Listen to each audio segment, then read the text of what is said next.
Hi, Coach. Merry Christmas. Merry Christmas. Well, you get Avery and Malik back, and you sign Stanley and Darren. What can we expect from them tonight in terms of minutes and being in the rotation? Right now, we're still evaluating our guys that's coming back from COVID protocols. We're going to let them get out there and sweat a little bit and let them tell us how they're feeling. So that one, I don't really have a great answer for you, but you can expect to see some Darren and Stanley.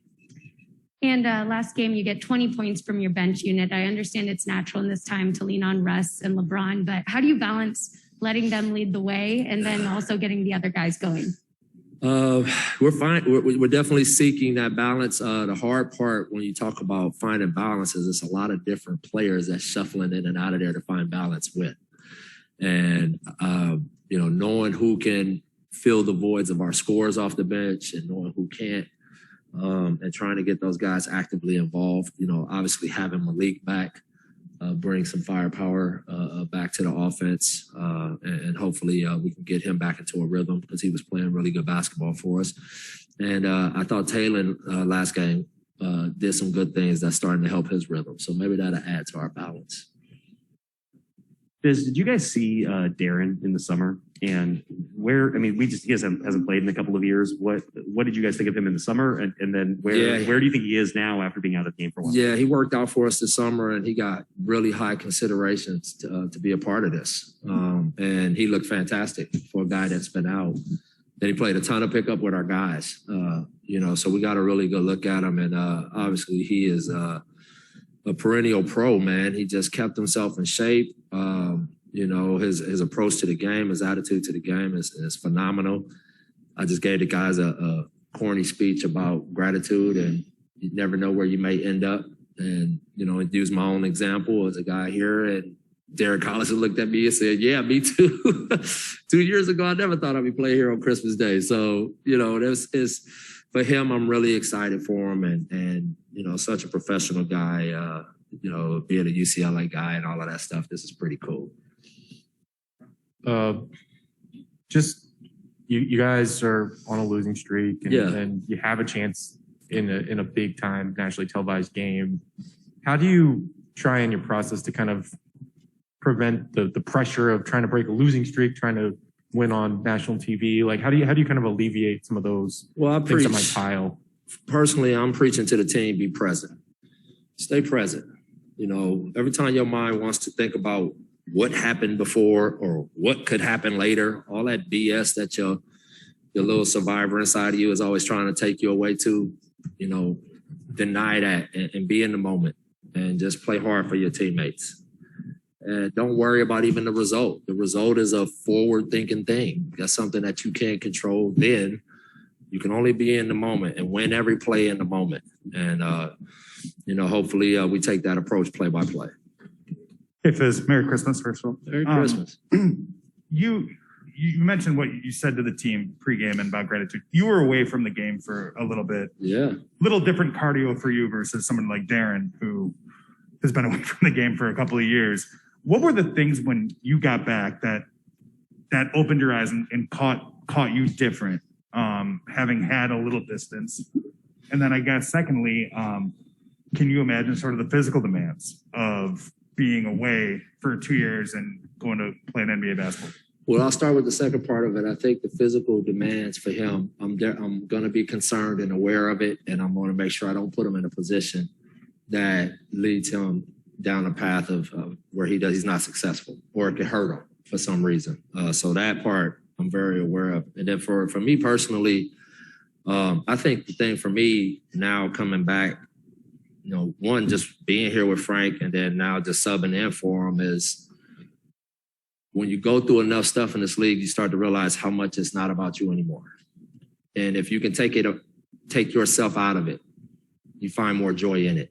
And that's what I'm doing right now. I'm not, as hard as it is when we lose games and all of that stuff, it's very easy for me to go into a mindset of me. But I'm just not allowing it. And I'm just like, whatever I can do to serve these guys, whatever I can do to hold up my end of the bargain till Frank's back in the fold, I'm giving it. And that way I won't look back at this stretch and regret. Merry Christmas, Coach Fizdale. Hey, brother. What are the pros and cons of increasing Russell's and LeBron's minutes during this stretch?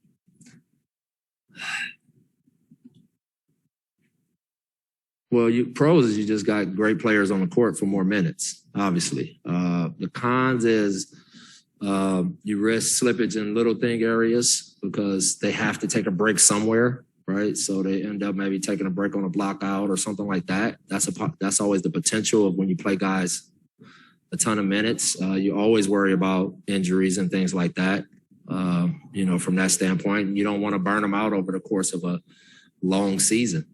Playing them big minutes. So I just think right now is such a unique time for us. The first third of this season has been such a unique year from the standpoint of injuries and COVID that their minutes have to be up right now, and what we're just, being patient with and hoping at some point is that our group comes together where we get the bulk of our guys on the court at the same time so we can start, getting them back to a place where they're playing some normal minutes and still being effective and giving us an opportunity to win games.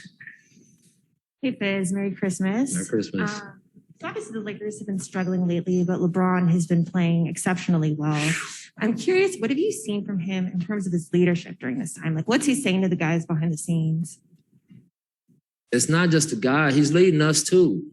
I think sometimes there's a misconception that it's just the players. He's leading me. He's leading the whole coaching staff right now. He's literally taking the whole weight. Like we talked in the locker room as a team after the game the other night, and he's really keeping us all here. He's giving us great perspective.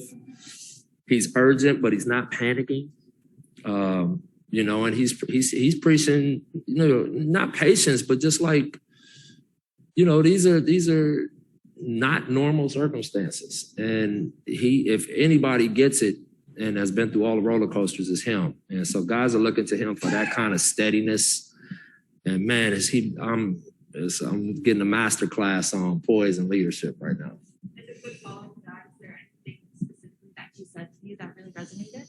No, not that I'd share outside the locker room. But thank you. Hey, Coach, just coming off the game against the San Antonio Spurs, just what are some of the hopes on the defensive side of the ball? If there's specific things there. As much as, we talked about, and obviously, the reality of our defensive system and how we play is not easy. And especially for new guys coming in, trying to blend in with the guys that's already here and trying to get that connection on the fly is very tough in this system. But what we did address are controllables, things that have nothing to do with that. And, we basically went through the film just now on all of the things that we could control that could have killed points for San Antonio. Effort areas, lapses, whatever it may have been. We just showed it and had a real good film session right before I walked in here. So that's really what it's about, even as parts are moving. That we're playing with a high sense of urgency and a desperate multiple effort type of game. Merry Christmas, guys.